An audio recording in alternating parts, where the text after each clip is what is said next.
नमस्कार, मैं भारत शर्मा आप सभी का स्वागत करता हूं हमारे YouTube चैनल क्रैक फैक्ट्स जैब में। हमने अब तक सभी कवियों को जो आपकी पाठ्य पुस्तक अंतरा भाग 2 में लगे हुए हैं पढ़ लिया है, और उसके सबसे अंतिम जो कवि हैं वे कवि हैं घनानंद। इनके विषय में थोड़ा से जानकारी लेने के बाद हम इनके सीधे पद्यों पर आएंगे। और इनका जन्म सन 1673 में हुआ था और इनकी मृत्यु सन 1760 में हो गई थी। ये दिल्ली के बादशाह मोहम्मद शाह के मीर मुंशी थे और इनकी कवित्व सवैयों के अतिरिक्त पदावली, कृपानंद आदि 21 रचनाएं में प्राप्त होती हैं। ठीक है, अब इनकी जो पृष्ठभूमि है कविता की, क्योंकि ये जो पद्य हैं कवित्व छंद में और इनके बाद सवैये आएंगे तो उनको पढ़ने से पहले हम इसके विषय में जान लें कि ये राजकवि थे, यानी कि मुंशी कवि थे। और ऐसे कवि होने का एक नर्तकी थी जिसका नाम था सुजान, और उसके प्रेम में ये पड़े हुए थे, लेकिन राजा के दरबार में इन्होंने उसको प्रेम का संदेश दे दिया और उसकी वजह से इनको वहां से निकलना पड़ा। अब इनको राजमहल से भी हो सकता है राज्य से निकाल दिया गया हो, परंतु उसके बाद इन्होंने उसके प्रेम वियोग में इन पद्यों को आरंभ किया। ठीक है, लोग इन पर बहुत हंसते हैं कि ऐसे कवि थे वैसे कवि थे, लेकिन इनके सत्य को यदि आप जान लें तो वास्तव में इनकी जितने भी कवित्व सवैये हैं वे मनुष्य जीवन पर पूर्णतया लगते हैं। हर व्यक्ति के विचार को अलग नजरिए से देखना अनिवार्य होता है, तो इनके विचारों को भी यदि आप अपने नजरिए से देखेंगे तो आपके जीवन में ये बहुत गहन अर्थ देंगे। और चूंकि मुझे पद्य गाना बड़ा पसंद है, लेकिन अब तक मैंने जो 12 मासा और विद्यापति और तुलसीदास आदि थे वो गाए नहीं थे, लेकिन गाने का मन में बहुत था, लेकिन मैंने गाए नहीं थे। पर आज ये जो कवित्व छंद है ये मेरा फेवरेट छंद है हिंदी का, इसलिए मैं इसको गाकर पढ़ूंगा, फिर उसके बाद हम इसको पढ़ेंगे। तो बहुत दिनानी को अवधि आस पास पर खरे अरे वरनी भरे हैं उठ जान को, कही कही आवन छबीले मन भावन को, गही गही रखती हृदय दर्शन मान को, झूठी बते यानी की पत्यानित उदास हुए के अब न गिरत घन आनंद निदान को, अधर लगे हैं आने करके पयान प्राण चाहत चरण ये संदेश ले सुजान को। वास्तव में होता यह है कि जब हम इसको ऐसी कविताओं को जब हम सिंपली पढ़ते हैं ना धीरे धीरे, तो उसमें अटकने की संभावना दिख रहती है, लेकिन जब हम इनको गा करके पढ़ते हैं तो इसमें अटकने की जो संभावना है वो कम हो जाती है। क्यों? क्योंकि हम लयबद्ध हो जाते हैं। ठीक है, तो अब कवि जो है कहते हैं कि अपनी जो प्रियतमा है उसके प्रति अपने भाव को व्यक्त करते हैं। ठीक है, तो भाव क्या व्यक्त करते हैं? कहा कि बहुत दिनान को अवधि आसपास परे। कहा कि अवधि माने समय बीत चुका है, आसपास परे माने आसपास पड़े हुए। ठीक है, या फिर आसपास घूमते घूमते तुम्हारे। ठीक है, तो वो जो सुजान नाम की उनकी जो प्रेमिका थी उसके विषय में कहते हैं कि बहुत दिनों का समय बीत चुका है तुम्हारे आसपास घूमते हुए। कहा कि बहुत दिनानी को, बहुत दिनान को, कहा कि बहुत दिनों का समय, अवधि माने समय बीत चुका है, कब? आसपास पर, तुम्हारे आसपास पड़े हुए अथवा आसपास घूमते हो, क्योंकि राजा के राजमहल से निकाल दिया गया तो वो आसपास घूमते ही रहते थे। ठीक है ना, तो कहने का मतलब है कि आसपास पड़े हुए, क्योंकि राज कवि से उनको हटा दिया गया था। अगर खरे अरे बरनी, खरे अर बरनी भरे हैं उठी जान को, कि खड़े हैं कैसे? अर बरनी, आंखों में आंसू भरे हुए। ठीक है, कवि कहते हैं कि आंखों में आंसू भरे हुए हम खड़े हुए हैं, और ऐसा प्रतीत होता है कि जैसे हमारी मृत्यु निकट आ रही है, उठ जान को, ऐसे मतलब हम मानो अब हमारा अंतिम समय आ ही गया हो। ठीक है, अब आप विचार कीजिए कि ऐसा भी होता है क्या कि कोई व्यक्ति किसी स्त्री के लिए आदमी रोते हैं? ठीक है, ऐसा बहुत कम लोग में देखने को मिलता है, लेकिन कभी यहाँ पर इस बात को व्यक्त कर रहा है कि ऐसा होता है। क्यों? क्योंकि भाव सबके अंदर होते हैं। ठीक है ना, और ये जो कविताएं ये आपके जीवन पर पूर्णतया मतलब महत्वपूर्ण है। क्यों? क्योंकि इसके बाद आपने ग्रेजुएशन में जाएंगे आप सभी, हो सकता है आप अलग अलग, लेकिन इसके बाद आपको कोई बताने वाला नहीं मिलेगा कि आप ये करो वो करो, ऐसा कुछ नहीं कोई बताएगा। अब आपको अपना रास्ता खुद चुनना पड़ेगा। आप जहां भी जाएंगे आपको खुद लोगों के द्वारा रास्ते बनाने पड़ेंगे। लोग आपको ये नहीं बताएंगे कि आप यहाँ जाओ, आपको वहां वो करो, ये वगैरह वगैरह, ऐसी कोई चीज अब आपके जीवन में नहीं होने वाला। ठीक है, यहाँ तक कि आपको स्कूल में जब बुलाया करता था, बोला जाया करता था कि क्लास में चलिए, अटेंडेंस लीजिए, ये वो वगैरह बहुत सारी चीजें स्कूल में आपको रोक टोक थी, वो चीजें अब आप कॉलेज में जब आप जाएंगे तो उस चीज को आप बहुत ज्यादा मिस करेंगे। तो घनानंद आपके जीवन में आपको ये चीजें सिखाता है कि आपका जो जीवन है वो कैसा बीतने वाला है, आप इसमें कैसे सावधान हो सकते हैं। घनानंद के पद्यों में आपको बहुत सारी चीजें ऐसी मिलेंगी जो आपके जीवन को आपके जीवन पर घटती हैं। ठीक है, तो कहा कि कहीं कहीं आवन छबीले मन भावन को, छबीला माने छबीली, ठीक है, छैल छबीली, और कहा कि मन भावन को माने मन को भाने वाली, मेरे मन को हरने वाली, मेरे मन को लुभाने वाली, ए नायिका ए सुजान तुम कहती नहीं क्या आवन को। ठीक है, कहीं कहीं आवन छबीले मन भावन को, कि तुम मुझसे कहती रही कि मैं आऊंगी, गही गही राखत ही दे दे सन्मान को। ठीक है, तुमने कहा मुझसे कि मैं आऊंगी लेकिन तुम आई नहीं, तो कम से कम मेरे सम्मान को, मेरे सम्मान को ही वापस कर दो। तो कैसे कि गही गही राखत ही दे दे। ठीक है, तो कहने का मतलब क्या हुआ कि मुझे तुमने जो वचन दिया था, कम से कम उस वचन को ही निभा करके एक बार आ जाओ, कम से कम मेरी लाज रख लो, मेरे सम्मान को मुझे वापस लौटा दो। झूठी बतयानी की पत्यानी तय उदास है क्या। ठीक है, कि तुमने जो मुझसे झूठ कहा था कि मैं आऊंगी, तुम नहीं आई, इस बात को लेकर के मैं उदास हो गया हूं। ठीक है, उदास होके मैं उदास हो गया हूं कि तुमने मुझसे कहा था कि मैं आऊंगी, तुमने मेरी इस बात को मैं कह करके तुम उससे मुकर गई, इस बात को सुनकर के मैं उदास हो गया हूं। और क्या हो गया इसके कारण, कहा कि अब न घिरत घन आनंद निदान को, कि अब तो मन में घन भी नहीं घिरते। ठीक है, अब तो मन में जो दिलासा देने वाले, जो तसल्ली देने वाले बादल थे वह भी नहीं घिरते, नहीं आते। ठीक है, कि उससे मैं आनंद को प्राप्त कर लूं। ठीक है, इससे क्या कहता है कि अब तो मन में दिलासा देने वाले जो दिलासा रूपी बादल भी नहीं आते मन में, जिससे कि मैं आनंद को ही प्राप्त कर लूं।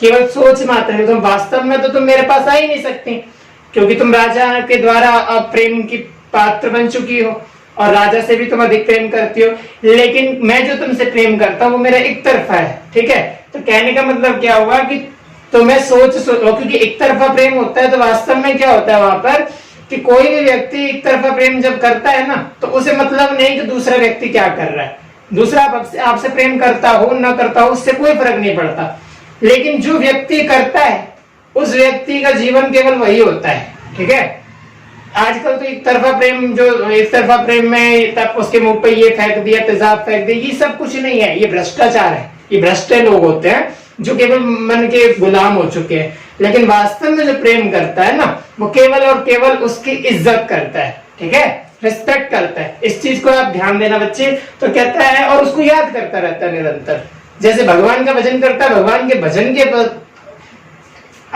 के स्थान पर वो केवल उसका भजन करता है, इसे एक तरफा प्रेम कहते हैं, और इज्जत बहुत करता है। ठीक है, तो कहता है कि अब न घिरत घन आनंद निदान को। ठीक है, कहता है कि अब न घिरत माने घिरते हैं, अब नहीं घिरते हैं, घन आनंद निदान को, कि घन माने बादल रूपी जो दिलासा है वह भी नहीं गिरता है, जिससे कि मुझे आनंद मिल पाए। और कहा कि अधर लगे हैं आनी करे के पयान प्राण, कि अधर लगे हैं, कि अधर जो है मेरे अब तो अधरों पर आ चुके हैं क्या, पयान प्राण। ठीक है, कि मेरे जो प्राण हैं, ठीक है, वह भी अब कहां आ चुके हैं, अधर पर आ चुके हैं। क्या करते हुए, तुम्हारा इंतजार करते हो, तुमसे प्रेम मतलब तुमसे चाहत, तुम्हें चाहते हुए। कहा कि अधर लगे हैं आनी करके पयान प्राण, की मेरे जो प्राण है वह अब तो मेरे होठों तक का गमन कर चुके, अर्थात वह मृत्यु के लिए अब मानो केवल मृत्यु तक पहुंचने के लिए अब खड़े ही हैं। चाहत चलन ये संदेश सुजान को, और वह जो प्राण है, ठीक है, वो क्या चाहते क्या है, लास्ट में कहता है कि चाहत चलन ये संदेश लो सुजान को, कि जाते हुए भी वह क्या चाहते हैं कि संदेश लेकर के सुजान के पास में चला जाओ। ठीक है, अभी तक इसलिए रुके हुए थे कि अभी भी सुजान का संदेश ले जाना चाहते। ठीक है, कहने का मतलब क्या हुआ कि वह अभी तक होठों पर आकर के भी निकल, वैसे होता क्या है कि व्यक्ति जब मरना चाहता है तो मर जाता है ना। कहने का मतलब क्या है कि मैंने आपको बताया था कि यदि कोई व्यक्ति वियोग में होता है तो वो यदि 70 साल जीने वाला होगा तो 50-35 में निपट जाता है। क्यों? क्योंकि वो वियोग के कारण होता है। ठीक है, तो यहाँ पर भी यही कह रहा है, लेकिन ये अपने हाथ में नहीं होता, कब निपट जाए कब मर जाए इसका कुछ पता नहीं होता ना। तो कहा कि चाहत चलन ये संदेशो ले सुजान को, पर ये जो होठ पर मेरे प्राण अभी तक आ गए हैं, ये क्या चाहते हैं? ये चाहते हैं कि मेरे जो प्राण हैं, ठीक है, ये तब निकले जब मेरे को सुजान का संदेश कुछ तो बताए कि मेरे से चाहती क्या है, क्या वो मुझे चाहती है, इत्यादि इत्यादि ऐसी। ठीक है, अब कहीं कहीं में पुनरुक्ति प्रकाश अलंकार है, गही गही में पुनरुक्ति प्रकाश अलंकार है, दही में पुनरुक्ति प्रकाश अलंकार है। इसके अतिरिक्त घेरा घन में और करिके पयान प्राण चाहत चलन में अनुप्रास अलंकार है। आनाकानी आरसी निहारी वे करोगे कोलो कहा मुचकित दशत्यु ने डिठे डोली है। मनहु सो देखी हो कि तेघपन पाली हो जुम कुकवरी मुकता बुलाए आप बोली है। जान घन आनंद यो मोहे तुम्हें पैज परियानी ये गुटे कटरे कौन दो मलोली है। रोई दिए रहोगे कहा लो बहराए वे कि कहूं तो मेरी ये पुकार कान खोली है। अब इसमें कवि अपनी मार्मिक दशा को व्यक्त करता है। ठीक है, मतलब कहने का क्या है कि अपने हृदय में जो उसने करुणता छुपाई हुई है।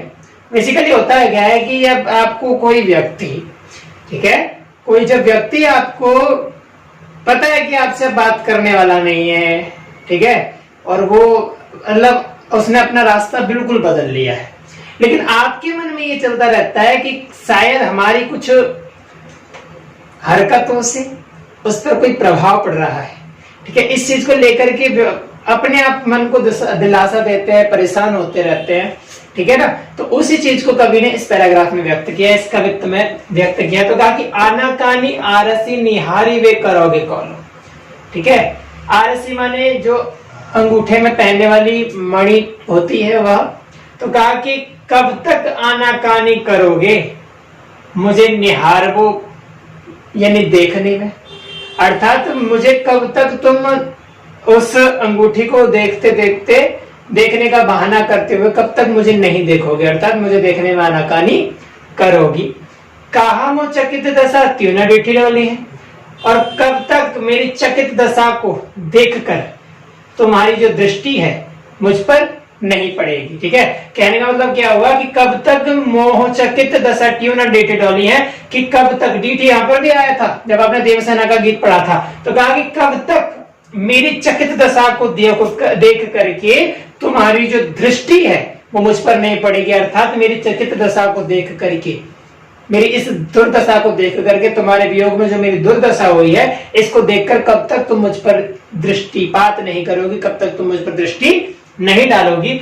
मौन हूं सो देखी हो कि तेक पन पाली हो जो, कि मौन ही सही, ठीक है, देखी हो कि तेक पन पाली हो जो, मौन ही सही, कम से कम मेरी तरफ देखोगी तो सही। ठीक है, और कहता है कि पन पाली हो जी, पन मन होता प्रण। तो कहा कि कब तक अपने प्रण का पालन करोगी। तो ऐसा भी कहा जाता है कि इन्होंने प्रण ले लिया था कि अब तुमसे मुझे कभी जीवन में बात नहीं करनी, जो कोई पिक्चर वाला सीन। ठीक है, तो कहने का मतलब क्या है कि मौन हूं सो देखी हो कि तेक पन पाली हो जी, कि मौन होकर ही सही, लेकिन कब तो कहने का मतलब क्या है कि कब तक अपने न बोलने के प्राण का तुम पालन करोगी। और कहता कि कूक भरी मुकता बुलाए आप बोली है, कि तुम्हारी मेरी जो कूक भरी मुकता है, जो मेरी मौन केवल शांति से, जो मैं केवल तुम्हें देखते देखते जो मेरी मौन भरी जो मुकता है, मौन भरी जो आवाज है, ठीक है, या व्यंजना, मौन भरी, ठीक है, कूक भरी माने मौन भरी, मुकता जो शांति वाली जो आवाज है, बुलाए आप बोलिए, तुमको अपने आप मजबूर कर देगी। आप बोलिए कि तुम मुझसे स्वयं बात करने लग जाओगी। अपने आप को इस बात को कह करके दिलासा लगा रहा है, कहता है कि मेरी जो कूक भरी मौन वृत्ति है, ठीक है, उससे तुम स्वयं मुझसे बोलने लग जाओगी। तुम्हारी जो बोलने का प्रणय वह स्वयं टूट जाएगा। और कहा कि जान घन आनंद यूं मोहित में पैज परी। ठीक है, कि जान घन आनंद, कि मुझे घन आनंद जान करके यूं तुम्हें पैज परी, कि तुम जो मुझसे बहस करनी ही पड़ेगी। ठीक है, कि तुम मुझे घनानंद जानती हो कि मैं तुम घनानंद हो, और मैंने तुम्हें प्रेम किया है। ठीक है, और मैं तुम्हारे हाथ धोकर के पीछे पड़ा हुआ हूं। तो कहने का मतलब क्या है कि घन आनंद जान करके तुम्हें मुझसे बहस करनी पड़ेगी कि मैं भी हठी हूं, मेरी भी हट है कि मैं तुम्हारे पीछे हूं और तुमसे बात करके ही रहूंगा। इसका मतलब क्या हुआ कि तुम्हें मुझसे बहस, पैज मैंने तुम्हें मुझसे बहस करनी ही पड़ेगी। जानिए वो टेकटर है कौन दो मनोली है। ठीक है, कहता कि तुम जानिए वो, कि तुम यही जानना चाहती हो कि टेकटर है, कि कौन टटर, कौन धो मलोली है, हम दोनों में से कौन सबसे पहले हमसे आकर के बोलेगा। अर्थात हम दोनों में से यही देखना चाहती हो ना कि हम दोनों में से कौन पहले बोलेगा। तो कहा कि रुई दिए रहोगे कहां लो बहराए बेगी। ठीक है, कि कब तक रुई कान में रुई दे करके बहरा बनने का नाटक करोगी। ठीक है, कहां लो बहराए देखी, कि कब तक बहरी बनी रहोगी, कब तक बहरा बनने का नाटक करोगी। कैसे, कान में रुई दे करके। वास्तव में तुम मेरी सब बातों को जानती हो, मेरे मन को भी पढ़ रही होगी, मेरे मन में क्या चल रहा है, क्या चाहता हूं मैं तुमसे, इस सब को तुम जानती हो। यहाँ तक कि मेरी बातें भी तुम्हारे कान तक पहुंचती हैं। ठीक है, होता है ना कृष्ण जी पर ढाल करके। इसमें वास्तव में क्या किया उन्होंने कि भगवान श्री कृष्ण पर ढाल ढाल कर अपनी प्रियतमा से बातें कही है। ठीक है, तो कहा कि यहाँ तक कि मेरी बातें तुम तक पहुंच रही हैं, तो कहा कि रुई दिए रहोगे, पर तुम उसमें कान में रुई के लगा करके बैठी हो, कब तक बहरी बनोगी। वास्तव में तुम बहरी नहीं हो, लेकिन ऐसा प्रतीत होता है कि जैसे कान में रुई लगा करके मेरी बात को सुन ही नहीं रही हो। और कहा कि कबहू तो मेरी ये पुकार कान खोलिए, कि कहते कि अब यहाँ पर चैलेंज कर रहा है कि रुई दिए रहोगे कहा लो बहराए बे, कि कब तक तुम कान में रुई लेकर के बैठी रहोगी, अर्थात कब तक तुम मुझसे बात नहीं करोगी, कब तक तुम बहरी बनकर बैठी रहोगी। कबहू तो मेरी ये पुकार कान खोली, कभी ना कभी तो मेरी पुकार तुम्हारे कानों को खोल देगी। क्यों, क्योंकि यहाँ पर ये चैलेंज किया है, तो यहाँ पर कहा कि जान घन आनंद, कि तुम मुझे घनानंद समझ जानती हो कि मैं घना आनंद हूं। इस बात को कहकर के यहाँ पर प्रयोग किया। आनाकानी अनुप्रास अलंकार है आरसी में, और करोगे कौलों में अनुप्रास अलंकार है, पनपालियों में अनुप्रास अलंकार है, पैजपरी में अनुप्रास अलंकार है। तब तो छवि पीपत जीवत है, अब सोचन लोचन जात जरे, हित तोष के तोष सुप्राण पले बिललात महा दुख दोष भरे, घन आनंद मित सुजान बिना सब ही सुख साज समाज टरे, तब हार पहाड़ से लागत है, अब आने के बीच पहाड़ परे। ठीक है, अब ये जो सवैया छंद में पिछले जो दो पैराग्राफ थे, जो दो पद्यांश थे, वो कवित्त छंद में थे। अब ये जो दोनों पैराग्राफ हैं, ये जो पद्यांश हैं, ये कवित्त छंद में ना होकर के सवैया छंद में कवि ने प्रयोग किया। अब यहाँ पर कवि कहते हैं कि तब तो छवि पीपत जीवत है। ठीक है, कि तब तो छवि पीवत जीवत है, कि तुम्हारी छवि माने सुंदर। ठीक है, छवि को देख करके तुम्हारे सुंदर सौंदर्य का दर्शन करके हम जीते थे। ठीक है, पहले क्या होता था, दूर हो गए हैं वो नायिका उनसे, तो इस विषय को लेकर के वो अपनी कहते हैं, क्या कहते हैं कि तब तो छवि पीवत जीवत है। ठीक है, ये माने थे, तो क्या कि तब तो पहले तो क्या छवि पीवत जीवत है, तुम्हारे सौंदर्य का दर्शन करके हम जीते थे, तुम्हारे सौंदर्य का पान करके, पीवत माने पान करके। ठीक है, आंखों ही आंखों में पीत लेते हैं, ऐसे कहने का मतलब क्या है कि छवि का पान करके। ठीक है, जीवत है, पहले हम जिया करते थे, जीते थे, अब सोचन लोचन जात जरे, अब तुम्हारे उस सौंदर्य के विषय में केवल मन में सोच करके भी मेरी आंखों में जलन होती है। लोचन माने मेरे जो नेत्र हैं वह जलते हैं कि तुम मुझे दिखाई नहीं देती हो, केवल मैं तुम्हारे विषय में सोचता हूं। इस विषय से, इस कारणवश मेरे जो लोचन है, मेरे जो नेत्र हैं वह जलते हैं। हित तोष के तोष सुप्राण पले, कहा कि तुम्हारे हित के विषय में सोच करके मुझे संतोष, पहले प्राणों को संतोष होता था। ठीक है, मेरे जो प्राण पला करते थे, मेरे जो प्राण है वह जीवित रहते थे, क्या सोच करके कि हित, कि तुम्हारे हित में संतोष हो करके, अर्थात तुम्हारे हित में यदि तुम्हें किसी बात से अपने हित, तुम्हारे हित की वजह से यदि तुम्हें संतोष हुआ करता था, तो उसका मतलब संतोष कि यदि तुम्हारे हित में कोई बात होती थी तो तुम्हें संतोष होता था, उस चीज को सोच करके या उस चीज से मुझे भी, मेरे प्राणों को क्या होता था, संतोष होता था, जिससे मैं जी रहा था। बिललात महादुख दोष भरे, लेकिन आज वह प्राण क्या होता है कि महादुख दोष भरे, महान दुखों से, भयंकर दुखों से भर गए हैं। ठीक है, आज मेरे जो प्राण है वह कैसे हो गए हैं, भयंकर दुखों से भर गए हैं। घन आनंद मीत सुजान बिना, कहते हैं कि घन आनंद, मीत माने मित्र या प्रियतमा, सुजान के बिना। ठीक है, कहते हैं कि घन आनंद मीत सुजान बिना, घन आनंद अपनी प्रियतमा सुजान के बिना। क्या कहते हैं, घन आनंद को क्या लगता है, तो कहा कि सब ही सुख साज समाज टरे। ठीक है, कि मुझे सब ही सुख साज समाज टरे, कहने का मतलब क्या हुआ कि समाज के सभी सुख, ठीक है, समाज के समस्त सुख मानो मेरे साथ, तुम्हारे साथ चले गए थे। ठीक है, अर्थात अब मुझे सुख के उन सुखों में कोई भी दिलचस्पी नहीं है, कोई भी इंटरेस्ट नहीं है। और कहता है कि तब हार पहाड़ से लागत है, जब हम गले मिलते थे। ठीक है, जब हम गले मिलते थे तब हार जो होता है वह बीच में आ जाता था पहाड़ की भांति। ठीक है, और अब आने के बीच पहाड़ परे, और अब हम दोनों इतनी दूर हो गए हैं कि जब हम आने के, अगर हम मिलना भी चाहें तो हमें मानो वज्र के समान उनका प्रहार होता है। ठीक है, अब हम मिल नहीं सकते, हमारा जो वियोग है वो वज्र के समान मानो उसका प्रहार करता है। ठीक है, कहने का मतलब क्या हुआ कि तब हार पहाड़ से लागत थे, कि जब हम मिलते थे तो हमारे बीच में तुम्हारा हार आ जाता था, जिसकी वजह से वह पहाड़ के समान लगता था। लेकिन यहाँ पर जो यमक अलंकार आपको बता दूंगा कि यमक अलंकार जब होता है जब एक ही शब्द, माने शब्द तो अलग अलग होते हैं लेकिन उनके रूप एक जैसे होते हैं। ठीक है, एक स्थान पर, और वो एक साथ आ जाते हैं तो उन दोनों के अर्थ बदल जाते हैं। जैसे पहाड़ का मतलब यहाँ पर प्रहार नहीं है, यहाँ पर इसका मतलब है पहाड़।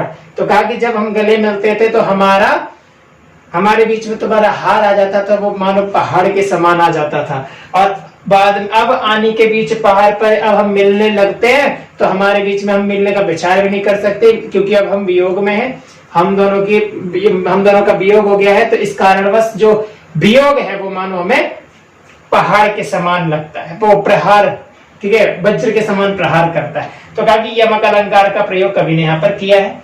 छवि पीवत में रूपक अलंकार है, अनुप्रास अलंकार जात जरे में, प्राण पले में, दुख दोष में, और इस पूरी पंक्ति में जो शब्दों के प्रयोग है पहाड़ और पहाड़, इन दोनों में यमक अलंकार है। पूर्ण प्रेम को मंत्र महापन जामधि सोधि सुधारी है लेख्यो, ताही के चारु चरित्र विचित्र नियो पंच के रचि राखी विसेख्यो, ऐसो ही हित पत्र पवित्र जवान कथा न कहूं अवरिख्यो, सौघन आनंद जान या जान लो, टूक की पर बाची न देखियो। ठीक है, कहा कि पूर्ण प्रेम को मंत्र महापन, कि कवि कहता है कि पूर्ण प्रेम के महामंत्र को, ठीक है, मधि सोधि सुधारी है लेख्यो, बड़ा सोच समझ करके, ठीक है, बड़ा सोच समझ करके मैंने क्या किया है, सुजान के पास लिख करके भेजा है। ठीक है, कहा कि पूर्ण, मेरा जो पूर्ण प्रेम है उसके मंत्र को, अर्थात प्रेम का जो महामंत्र है, अर्थात मेरा जो प्रेम पत्र है उसको मैंने बड़ा सोच समझ के, सुधार करके, लिख के सुजान के पास भेजा है। ताही के चारु चरित्र विचित्रनी यो पच के रचि राखी विसेक्यो। और कहेंगे ताही के माने उसी के, किसके, सुजान के चारु चरित्र, सुंदर चरित्र को, विचित्रनी यो पच के रचि राखी विसेक्यो, इस प्रकार से, ठीक है, बड़े प्रयत्नों के साथ थक हार के, ठीक है, थक हार के क्या किया उसने, पत्र में व्यक्त किया है। कहा कि ताही के चारु चरित्र विचित्र ने उसके चारु चरित्र को बड़े सोच समझ के सुधार करके, ठीक है, उसके सुंदर चरित्र को सोच समझ के विचार करके अच्छी तरह से, ठीक है, पचिके रचि राखी विषय क्यों बड़े प्रयत्नों से थक हार करके। क्योंकि कवि जब काव्य को लिखता है तो उसके विचार में कई कवि तो जन्मजात पैदा होते हैं, उनमें ये भी है, लेकिन कई बार आप सोच समझ करके जब कविता को लिखते हैं तब आपको उसमें विचार करना पड़ता है। और आप किसी ऐसे व्यक्ति के लिए प्रेम पत्र लिख रहे हो जिसको आप हृदय से चाहते हो, तो आपको ये लगता है कि क्या मतलब क्या पता इसको ये शब्द अच्छा ना लगे, तो आप उसमें ऐसे संशोधन कर देते हैं जो कि आपके मन को नहीं भाते और आपका हृदय नहीं कहता इस चीज को कि वह उसके प्रति अच्छा भाव समझेगा या उसे अच्छा लगेगा, ये वगैरह वगैरह बहुत सारी चीजें ऐसी सोचने में आती हैं। तो करके ताही के उसके चारों चरित्र, बड़े सुंदर चरित्र को क्या करता है, वो कहता है कि बड़े प्रयत्नों से थक हार करके मैंने पत्र में व्यक्त किया है। और कहा कि ऐसो हियो हित पत्र पवित्र, कवि कहता है कि ऐसा, ठीक है, मेरा जो हृदय से प्रेम पत्र, ठीक है, जो मेरा हृदय से प्रेम पत्र है, ये जो मेरा हित पत्र है, ठीक है, हित माने हृदय से, प्रेम पत्र जो कि एक पवित्र, ठीक है, आन कथा न कबहु अवरेख्यो, कहता है कि ये जो मेरा हृदय से जो प्रेम पत्र जो कि हृदय से लिखता है भाव अपने कवियों, तो कहने का मतलब क्या हुआ कि ऐसो हियो हित पत्र जो आन कथा न कबहु अवरेख्यो, कहने का मतलब क्या है कि मेरा जो ऐसे हृदय से प्रेम पत्र है जो कि एक पवित्र कथा के समान है, ठीक है, मैंने एक किसी अन्य स्थान पर नहीं मिलता है, ठीक है, कहीं स्थान पर मैंने देखा ही नहीं है ऐसा पत्र, ठीक है। कहने का मतलब क्या हुआ कि ऐसा जो हृदय से जो पत्र निकलता है वो एक पवित्र कथा के समान है, ठीक है, और ये प्रेम पत्र है, ठीक है। हर व्यक्ति का, आपने जब आपको वहां पर दिशा पढ़ाया गया था तो वहां पर भी इस बात को कहा था कि हर व्यक्ति का अपना यथार्थ होता है, ठीक है। तो इसके लिए क्या है कि ये जो प्रेम पत्र है मानो यही इसका यथार्थ है, उसको कोई चीज सूझ ही नहीं रही है, केवल वो अपना चाहता है क्या कि प्रेम अपनी सुजान के साथ वह अपना जीवन बिताए, वह उसका यथार्थ है, वो यही चाहता है, ठीक है। तो कहा कि ऐसा ही हित पत्र जो अन्य कथा न कहूं अवरेख्य, मैंने अभी तक किसी भी स्थान पर ऐसा प्रेम पत्र जो है पवित्र कथा के समान उसको लग रहा है, ऐसा प्रेम पत्र मैंने कभी नहीं देखा है। और कहा कि सो घन आनंद जान अजान के, घन आनंद, सो माने वह घन आनंद जान करके भी अनजान बन रहे हैं, अजान माने अनजान बन रहे हैं, क्या, क्योंकि उनको पता है, ये जान करके भी अनजान बन रहे हैं कि लोटूक कियों पर वाची न देख, क्योंकि उसने उसको लिया लेकिन उसको फाड़ करके बिना पढ़े, बाची मैंने पढ़ करके, पढ़ा नहीं, बाची न देखियो, ठीक है, पढ़कर नहीं देखा, टूक कियो और फेंक दियो। कहने का मतलब क्या है कि वह घनानंद जानते हो भी इस बात को कि वह जानते हैं कि उसने उसको पत्र को लिया और फाड़ करके बिना पढ़े फेंक दिया, इस बात को जानते हुए भी घनानंद अपने आप को दिलासा दे रहे हैं, ठीक है। अनुप्रास अलंकार की छटा पूर्ण प्रेम मंत्र महा सोधि सुधारी रचि राखी में है और हियो हित पत्र में भी है, और हियो हित पत्र में रूपक अलंकार का भी कवि ने प्रयोग किया है। धन्यवाद।